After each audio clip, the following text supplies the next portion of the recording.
After the last episode, we see Akira and Kencho living their carefree lives on top of a building, completely insulated from the zombie outbreak. Previously, they had met 3 beautiful flight attendants who unfortunately became infected, promptly ruining their date night with drinks. From that event, Akira reflects on the idea of chasing one's dream, much like the one attendant who met her end happily knowing she accomplished her own dream, prompting Akira to recall his own childhood dreams and turn them into reality. He remembers saving a puppy and another kid from bullies. At that time, he had his cap and cape and pretended to be a superhero just like any other kid his age. However, being a superhero was not a realistic career choice, but now he has every chance to become a real one. After researching, he's come up with the best plan on how to become a superhero. He tells Kencho about it, who doesn't look convinced, but he still supports his friend. So after Kencho dyes his hair blonde, the 2 friends set out to go to the public aquarium. There, Akira searches for the perfect hero suit in the zombie apocalypse. Meanwhile, a bus nearby is stuck among the crashed vehicles. Its passengers are already panicking as they realize their perilous situation. Because even inside the metal box, they are not safe. One of them is already bitten and is only a few seconds away from consuming another human. The passengers get out, only to be attacked by the undead waiting outside. A schoolgirl manages to run away and head towards the nearby public aquarium. She trips just a few feet away from the entrance. She desperately prays for a savior as a zombie jumps over her. Just then, someone runs past her and rams the zombie like a bull, throwing it a few paces away and hitting the other zombies like bowling pins. Akira has gone full on My Hero Academia and calls himself Akira while striking a pose. At least, Kencho doesn't cringe that much at his friend's superhero name, and he admits that wearing a shark suit is a good idea. Apparently, it's made of titanium and high-strength steel fibers, meshed to form some sort of chainmail that's highly resistant to shark bites. Divers wear shark suits to protect themselves when they clean the tanks. Because of the suit, Akira is confident that he's bite-proof, and thus believes he can fist-fight zombies like Batman. He waves toward other people who have run after the schoolgirl. To his surprise, one of them is the girl he met at a convenience store days before. Since he doesn't know her name yet, Akira calls her Miss Risk Analyst. He is so surprised that he doesn't notice a zombie lunging toward him. The zombie bites him, but the suit properly stops it from penetrating. However, the unfortunate oversight is that the suit doesn't nullify the crushing pressure of the bite, causing him immense pain. Inside, Shizuka Mikazuki wonders about why the guy is doing cosplay at this point, or if he's simply an idiot. Nonetheless, what matters now is to familiarize herself with the building's exits. When the guy approaches her and tries to introduce himself again, Shizuka remembers his name is Akira. She looks at his getup, then proceeds to psychoanalyze him. She ruthlessly concludes that Akira is an undervalued person with low self-esteem, and that's why he pretends to be a superhero to make himself feel better. Kencho runs to his friend's defense, saying that Akira saved all of them from the zombies, but Shizuka corrects him, saying he only managed to save most of them. Then she proceeds to give them a full lecture on the dangers of being a superhero and stupidity. Akira and Kencho unanimously agree that the girl is argumentative and hard to please. Despite his bruised ego, Akira focuses on one of the points she's making. What if he puts someone close to him in danger as he tries to save others' lives? What would be the point of being a hero if that happens? His musing gets interrupted when they all hear a loud rumbling. When Akira and Kencho look for its source, they find something that's ridiculously horrifying. A large shark has gotten away from its tank. It shouldn't have, but somehow it has sprouted legs that must have come from the divers it had eaten. And now the shark is running after them. It sounds completely unrealistic, but hey, it's the zombie apocalypse. Anything can happen. Everyone runs upstairs to get away from the monster, but even there, they're not safe. Shizuka points them to an exit nearby. Everyone scrambles to get there. The girl from earlier grabs Shizuka and shoves her away out of panic. The door closes, just in time for the shark to hit it dead on, warping the walls around it.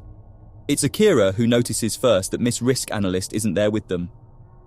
She's still alive, but she has little chance of survival now that the shark is in front of her. She's so sure that her life is about to end. That's why it's a great shock to her when someone slams into it and pushes it away. Akira is just in time to save the girl after crawling into one of the vents. The girl almost scolds him for saving her, but he shouts back that there's nothing stupid about saving other people. There's no reason needed when saving someone in times of need. Shizuka gets taken aback because she realizes there's nothing idiotic about his courage. Also, now that they're both there, they must focus on how to neutralize the shark, or at least escape from it. Shizuka has a plan, but she needs him to distract the monster. Akira agrees. The shark runs after him. When it can't reach him, it breaks one of the glass walls of the aquarium and shoots dead fish at him using its tails. Akira dodges and runs again. The shark glides on the now watery floor and finally catches up to him. It rams into him, making him fly for a few feet away. As it's about to come after him, Kencho distracts it.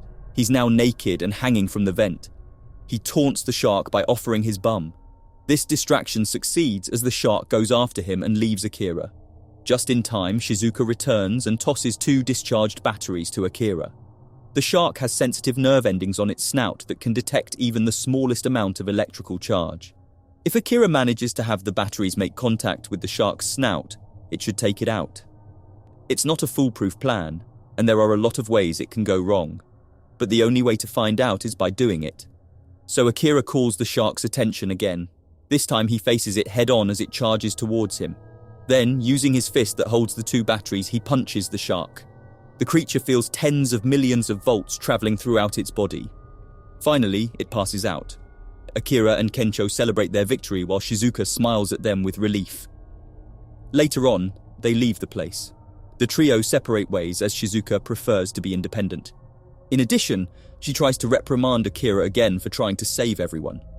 But Akira honestly tells her that she's now someone important to him, so he'll always save her, even if isn't trying to be a hero. This makes her blush profusely. At last, she finally decides to give her name and contact information to Akira, knowing they won't see each other again. Shizuka Mikazuki. So that's her name, Akira muses. He wishes to see her again. Fate hears him and grants his wish. Days later, Akira and Kencho find out that their supplies are already running out. The electricity has been cut off, which means there's no internet connection nor network broadcast. With the rapid rise of the zombies in the area, it's logical to assume that the city is no longer fit for any survivors left. This is Akira's chance to strike off one of the items on his list, ride an RV.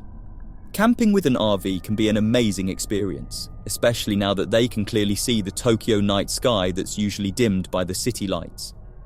So the 2 friends pack their bags and proceed to one of the malls. To Akira's surprise, Shizuka is also there. It turns out she's planning the same thing as them. Initially, she refuses to team up with them, saying she doesn't have extra lives. Seeing what the 2 friends can do during this zombie apocalypse, Shizuka is justified in saying so. But Kencho gives a more logical reason. It will be advantageous for all of them if they stick together, at least until the Wanjuo they get out of the city. Plus, Shizuka doesn't have a driver's license.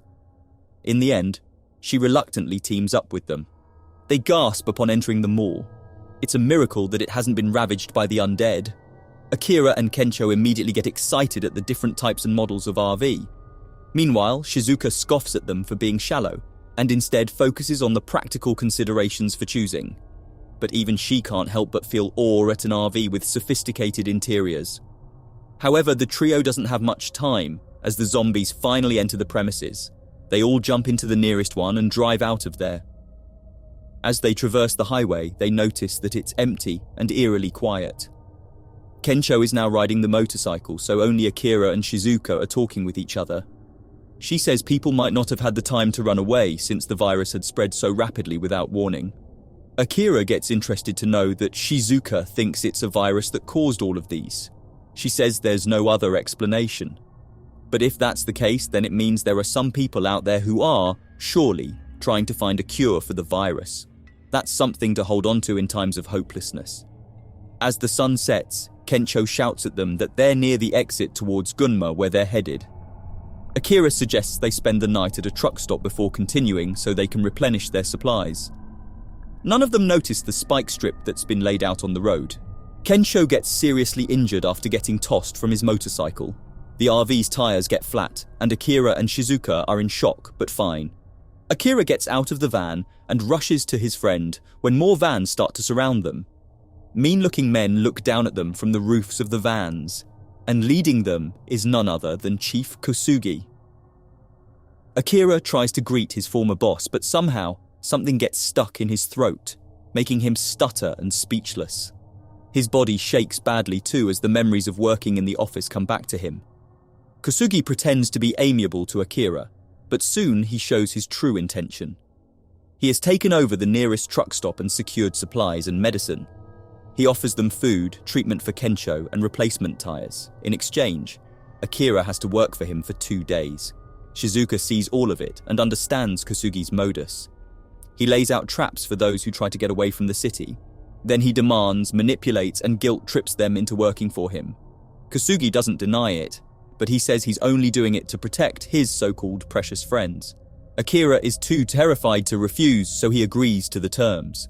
They arrive at the truck stop where they see other people already working hard. There's an evidence system and roles for each one, and it's clear that Kosugi is managing all of it. Thankfully, Kensho is immediately attended to. Both he and Shizuka are helpless with their situation and can only wait for the 2 days to pass. He doesn't understand why his friend allows his former boss to intimidate him, but she does. In fact, Shizuka understands too much and says that even if the mind knows, the heart never forgets the fear. Akira is physically fit, but even he reaches his limit. He reminds himself that he shouldn't be afraid of Kosugi anymore because things are different. But sometimes, trauma isn't that easy to overcome. Seeing the other tired workers, he decides to cool off some bottles of beer to give them. That's when Kosugi catches him in the act. He's about to shout at him when his cronies come in. They see the beer and cheerfully think Kosugi is giving them a treat. The boss plays along, but when they leave, he reminds Akira about something, that he's worthless and simply a cog in the system that Kosugi built. He's better off working hard just like those zombies outside. Indeed, when Akira looks outside, he sees a group of undead tied to a truck, guided by someone as they pull it. Kosugi points out that in that manner, Akira is actually no different than them. The stress, the trauma of a toxic work environment are all coming back to Akira. Will he be able to triumph over them? Thank you so much for watching. See you in the next video.